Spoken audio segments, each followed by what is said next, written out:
Hello YouTube. Today I was working on my 99 Dodge 5.2 and the AC would only go out the defrost, and last weekend I tried to take the dash apart to pull the dash up because the vacuum tubing fell off on the backside. So I had an idea that I haven't seen anybody do yet. I took the switch off. I made sure I went back there and checked all the vacuum tubings. This black one is the only one that I didn't see go to an actuator. So I got a 1/8 line, I cut it off, that's where I cut it off at, and I respliced the 1/8 line to it. And right now I'm just doing a test, but I ran it out the window.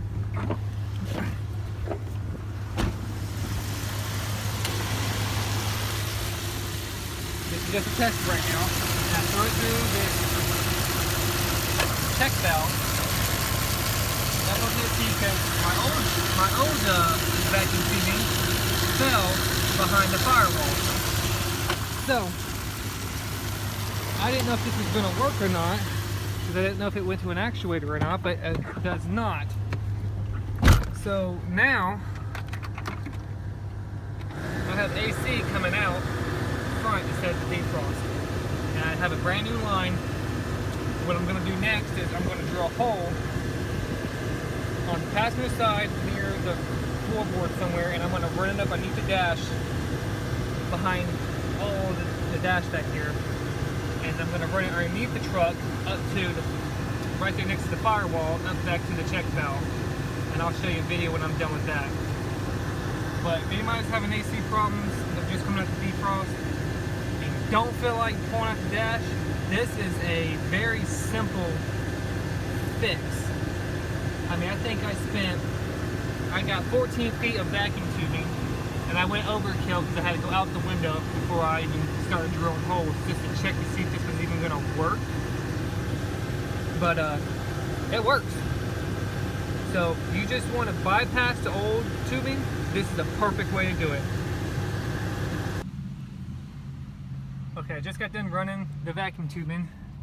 So in the back of this control right here, I got it running, or spliced in at the control. It's the black line, in case anybody's wondering.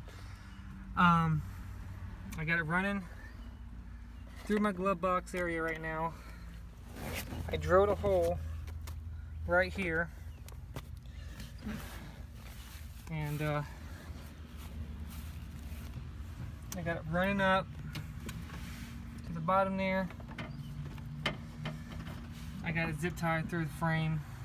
I looped it through here because I wanted to keep it away from the exhaust, because exhaust just bakes these things.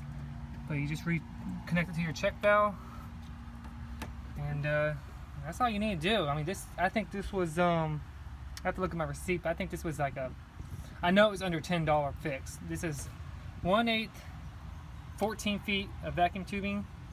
I actually didn't cut any of this off because just in case it breaks off again, I got plenty to splice back into it, but I don't think that's going to happen. But I'll leave it there. I may adjust it down the road to see how this is going to work out. But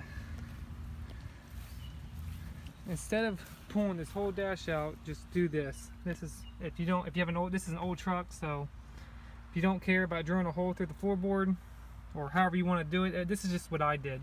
This is my work truck. I work out in the summer all day. I want my AC. I need my AC. So this is what is going on. And if you guys have any questions, just comment down below, and I'll get back with you, and make sure you put a thumbs up on the video. Thank you. You guys have a good one.